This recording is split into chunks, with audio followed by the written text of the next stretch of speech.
Hello students, तो आज पढ़ लेते हैं बीएससी का एक मोस्ट इंपोर्टेंट टॉपिक थर्मोडायनेमिक्स के आधार पर Cp minus Cv equal to R सूत्र का व्युत्पन्न। टॉपिक बड़ा इंटरेस्टिंग होने वाला है और हर साल की तरह इस साल भी ये क्वेश्चन पेपर में फंसेगा। ठीक है, बस समझने के लिए बोर्ड पे फोकस बनाए रखो। श्योर है कि ये टॉपिक आपको समझ में आ जाएगा। तो मैं शुरू करता हूँ ऊष्मागतिकी के आधार पर। ठीक है, क्या टॉपिक है मेरे पास? ऊष्मागतिकी के आधार पर। ध्यान देना है, ऊष्मागतिकी के आधार पर। ठीक है सर, ऊष्मागतिकी के आधार पर। ठीक है, आधार पर Cp तथा Cv में संबंध। ठीक है, टॉपिक बहुत ही इंटरेस्टिंग होने वाला है, में संबंध। अब आप सोच रहे होगे यार ऊष्मागतिकी के आधार पर Cp तथा Cv में संबंध हम कैसे प्रूव करेंगे? ये तो सर बड़ा डिफिकल्ट होने वाला है। कोई भी चीज़ डिफिकल्ट नहीं होती, बस आपको समझने के लिए बोर्ड पे फोकस करना पड़ेगा। ठीक है, तो मैं शुरू करता हूँ। फिर देखो, सबसे पहले तो ये देखो ये क्या चीज़ है, उसके बाद में देखो यार ये क्या चीज़ है। दोनों की दोनों यार, एक में लगा पड़ा Cp, एक में लगा पड़ा Cv। तो Cp जो होता है उसको बोलते हैं heat capacity eight constant pressure, और Cv को बोलते हैं heat capacity eight constant volume. ध्यान देना, Cp क्या है? स्थिर दाब पर ऊष्माधारिता, और Cv क्या है? स्थिर आयतन पर ऊष्माधारिता। तो सबसे पहले देखो Cp की जो वैल्यू होती है, जो Cp की वैल्यू आती है वो होती है आपकी Cp की वैल्यू डेल H, ठीक है, अपॉन डेल T। ठीक है साहब, कितना आ गया मेरे पास? 8 कांस्टेंट प्रेशर P, है ना। अब Cv की जो वैल्यू होती है वो होती है आपके पास del E upon del T, 8 constant volume भी। अब आप सोच रहे हो यार इधर डेल H लगा पड़ा, इधर डेल E लगा पड़ा, तो जो डेल H लगा पड़ा है इस H को बोलते हैं एंथैल्पी, और E को बोलते हैं इंटरनल एनर्जी, यानी कि आंतरिक ऊर्जा। H क्या है यहाँ? तो बेटे H जो होता है वो होता है एंथैल्पी, और E क्या है यहाँ? E होती है इंटरनल एनर्जी। और इसके बारे में आपको पता होना चाहिए कि यार ये एंथैल्पी क्या होती है और इंटरनल एनर्जी क्या होती है। ठीक है, ना होती है तो मैं वीडियो बना कर डाल दूंगा, समझ लेना उस चीज़ को। तो फिलहाल तो मेरे पास Cp आया है del H upon del T at constant pressure P, Cv are equal to del E upon del T at constant volume भी। अब ये जो तुम्हारे पास H है, H फॉर एंथैल्पी और E फॉर इंटरनल एनर्जी। तो हमें प्रूफ करना है काय में Cp तथा Cv में संबंध। तो यू नो के मैं लिखने वाला हूँ Cp minus Cv, Cp minus Cv। ठीक है सर, Cp माइनस Cv तो कर दिया आपने, तो अब क्या करने वाले हो? क्या करने वाला हूँ तो देखो ध्यान से जरा, del H upon del T at constant pressure P minus del E upon del T at constant volume भी। इक्वेशन नंबर फर्स्ट हो गई मेरे पास। ठीक है सर, ये तो Cp minus Cv are equal to del H upon del T at constant pressure P minus del E upon del T at constant volume भी। Cp का मान रख दिया और Cv का मान रख दिया। यहाँ तक क्लियर हुआ? अगर ये क्लियर हो गया तो आगे भी एक टॉपिक आप समझ लोगे, है ना। इजी टॉपिक है यार, इतना हार्ड नहीं होता कोई भी टॉपिक। चलो साहब, इसे पकड़ लो अब H को, इसका साथ मत छोड़ो, पकड़ लो H को। तो H4 होता है एंथैल्पी, और यू नो भाई, तो मैं दे रहा हूँ यहाँ पे वी नो डेट हम जानते हैं कि, यू नो डेट नहीं लिखना कभी, लिखो यू नो डेट। कभी टीचर को बताओगे यार यू नो डेट, तो वी नो डेट लिखना पड़ेगा कि हम जानते हैं कि H इक्वल टू E प्लस PV, है ना, E प्लस PV। ठीक है, चलो साहब, अब करना क्या है, क्योंकि मुझे del H upon del T का मान लाना है, del H upon del T का मान लाना है 8 कांस्टेंट प्रेशर P। तो मुझे क्या करना है, देखो T के सापेक्ष कांस्टेंट प्रेशर पर अपकलन कर देना है ना, T के सापेक्ष कांस्टेंट प्रेशर पर अपकलन कर देना है, और हमारा सवाल आगे बढ़ जाएगा। ठीक है, देखो फिर नियत दाब पर, काय पर बेटे? नियत दाब पर। ठीक है, ताप के सापेक्ष। ठीक है सर, नियत दाब पर ताप के सापेक्ष क्या करने पर? अपकलन करने पर। और सर ये अपकलन तो हमें सिखाया ही नहीं है, हमने सीखा ही नहीं है, तो सीखो यार फिर इसको, नियत दाब पर, ठीक है, ताप के सापेक्ष अपकलन करने पर। चलो साहब करके दिखाओ सर फिर इसको कैसे होगा। तो देखो del H upon del T, ठीक है, 8 कांस्टेंट प्रेशर P, क्योंकि मैंने लिया है नियत दाब, समझते हैं ना चीज़ को। बराबर देखो कितना इजी पॉइंट है, del E upon del T 8 constant pressure P। ठीक है सर, अब क्योंकि प्रेशर तो मैंने कांस्टेंट कर दिया, तो भाई मैं प्रेशर का क्यों करूँगा अपकलन, क्या मुझे मिलेगा अपकलन करके? तो del V upon del T, del V upon del T 8 constant pressure P मिल गया। अब क्या करने वाले हैं सर, अब जो है देखो कुछ नहीं करना है, अब del H upon del T at constant pressure P पे उठा के मान और समीकरण 1 में ठूंस देना है या रख देना है। चलो साहब रख देता हूँ, लो फ्रॉम इक्वेशन फर्स्ट, ठीक है सर। फ्रॉम इक्वेशन फर्स्ट में रखने पर देखो क्या मिलता है हमें, तो ये मिलता है बेटे सी पी माइनस के C B R equal to del H upon del T की वैल्यू पुट कर दो। ठीक है सर मैं कर रहा हूँ, देखो del E upon del T at constant pressure P, ठीक है, plus P del V upon del T at constant pressure P और माइनस के del E upon del T at constant volume भी। Equation number second. सर यहाँ तक तो बड़ा easy है, सब समझ में आ गया है ना, यहाँ तक तो बिल्कुल ईजी है, सबका सब समझ में आ गया। लेकिन इसके बाद की जो कहानी आ गई वो थोड़ी सी हमें डिफिकल्ट पड़ सकती है।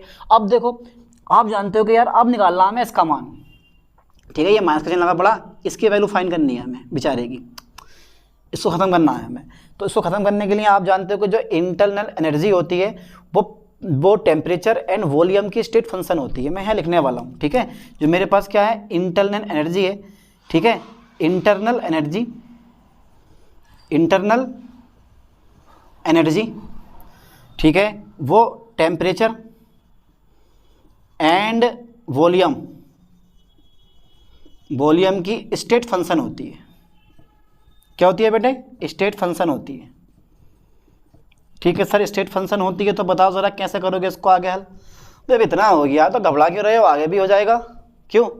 देखो फिर क्या होती है, करके दिखाओ सर। चलो फिर देखो, स्टेट फंक्शन होती है तो हमारे पास जो डेटा है, देखो ये निकाल रहा हूँ मैं, तो मेरे पास आएगा देखो डेल ई, ठीक है सर, डेल ई बराबर यानी कि डी ई लूँगा मैं, डी ई बराबर होगा मेरे पास फंक्शन किसकी है, ये टेम्परेचर की और वॉल्यूम की।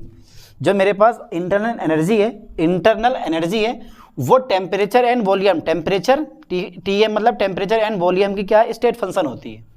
ठीक है चलो अब इसको हल कर लो। तो स्टेट फंक्शन को आपको हल करना आना चाहिए, तो मेरे पास डी ई जो है वो आ जाएगा मेरे पास डेल ई, ठीक है सर, अपॉन डेल टी, ठीक है, एट कांस्टेंट वॉल्यूम भी आ गया और फिर मल्टीप्लाई कर दिया मैंने डेल टी से, ठीक है सर। अब del E upon del V, del E upon del V at constant temperature T del V, यानी कि एक बार इसके सपेश कर दो, ठीक है, भी को कांस्टेंट रख के, फिर एक बार टी को मतलब भी का कर दो, टी को कांस्टेंट रख के, ऐसे करा है मैंने। देखो यहाँ पे टेम्परेचर के सपेश करा, भी को कांस्टेंट रख के, फिर मैंने आयतन के सपेश करा, टेम्परेचर को कांस्टेंट रख के, ठीक है। अब ये आ गया मेरे पास डेल ई की वैल्यू, ठीक है सर, डेल ई की वैल्यू तो आ गई, यानी कि डी ई की वैल्यू तो आ गई हमारी। आप क्या करने वाले हो, अब मैं करता हूँ ताप के सापेक्ष नियत दाब पर सेम टू सेम ये वाली कहानी, यानी कि नियत दाब पर ताप के सापेक्ष अपकलन करने पर कर दें, फिर कर दो। फिर मैं दे रहा हूँ यहाँ पे नियत दाब पर ताप के सापेक्ष अपकलन करने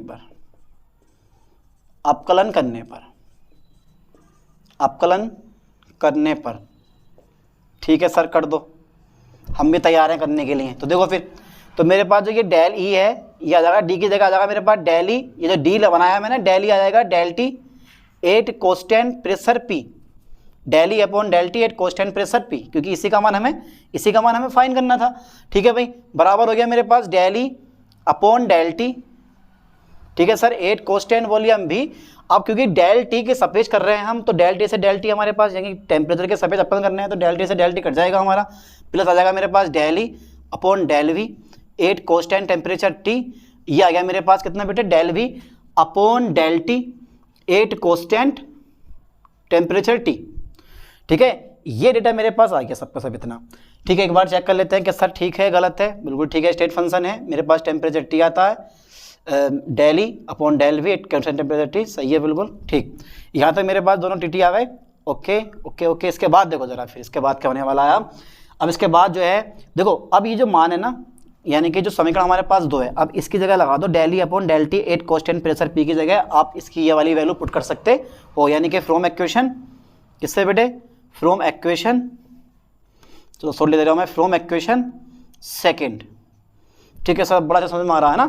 तो फ्रॉम इक्वेशन सेकेंड, जब फ्रॉम इक्वेशन सेकेंड की जगह वैल्यू पुट करूँगा तो मेरे पास आएगा C P minus C B R equal to del E upon del T की जगह रख दो ये वाली वैल्यू, तो यह जाएगा मेरे पास del E upon del T 8 constant volume V plus del E upon del V 8 constant temperature T, del V upon del T 8 constant temperature T minus P plus, बेटा मेरे पास P आ गया ये बेचारा है ना, तो P आ गया मेरे पास, तो del V upon del T 8 constant pressure P minus का आ गया मेरे पास कितना बेटे, del E upon del T 8 constant volume भी, है ना। अब देखो ये और ये दोनों क्या हुआ मेरे पास कट गए, क्योंकि दोनों के दोनों कैसे हैं, सेम है, और जब दोनों के दोनों सेम है तो मेरे पास कट जाएंगे। मेरे पास डेटा बचेगा Cp माइनस के Cb R equal to del E upon del V 8 constant temperature T del V upon del T 8 constant temperature T plus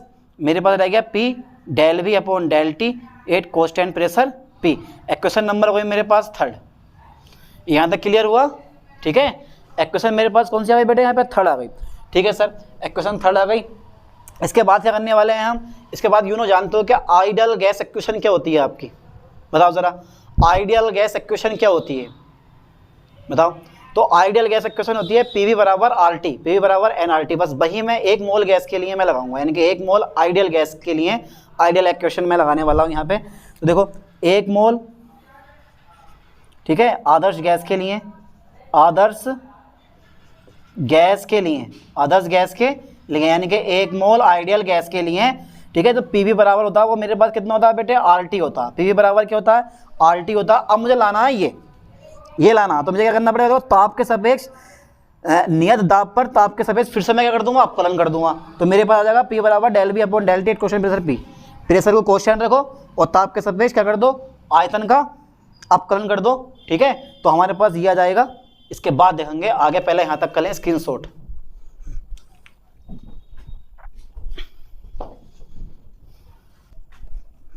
तो देखो फिर कर देता हूं मैं, नियत दाब पर ताप के सापेक्ष, नियत दाब पर ताप के सापेक्ष अपकलन, ठीक कर दूं फिर। तो मैं लिख देता हूं यहाँ पे कि भाई नियत दाब पर, काय पर, नियत दाब पर, ठीक है सर, ताप के सापेक्ष, ताप के सापेक्ष अपकलन करने पर, अपकलन करने पर, ठीक है भाई, कर दे रहे हैं। देखो तो फिर से अगेन मेरे पास प्रेशर में कांस्टेंट रखूंगा और ताप के सापेक्ष में क्या कर दूंगा, इसका अपकलन कर दूंगा, ठीक है। अब जब क्योंकि मैं ताप के सापेक्ष कर रहा हूं तो T से T खत्म हो जाएगा, मेरे पास बचेगा खाली R, ठीक है। अब from equation third, from equation, ठीक है, T खत्म हो जाएगा, ये del T upon del T से डेल T कट जाएगा, हमारे पास आ जाएगा कितना, 1। तो ये आ जाएगा मेरे पास फ्रॉम इक्वेशन फर्स्ट, यानी कि from equation third, from equation third. तो मैं क्या करने वाला हूँ, देखो Cp minus Cb R equal to del E upon del T 8 constant temperature T और del V upon del T 8 constant temperature T plus P into del V upon del T 8 constant pressure P की जगह मैं क्या लगा दूंगा, R लगा दूंगा। क्या लगा दिया मैंने, R लगा दूंगा। What you know that, Adarsh gas के लिए, आदर्श गैस के लिए, आदर्श गैस के लिए जो आंतरिक ऊर्जा में परिवर्तन होता है del E upon del T R equal to कितना, तो हमारे पास 0, ये ठीक है, del E upon del T 8 constant temperature R equal to 0।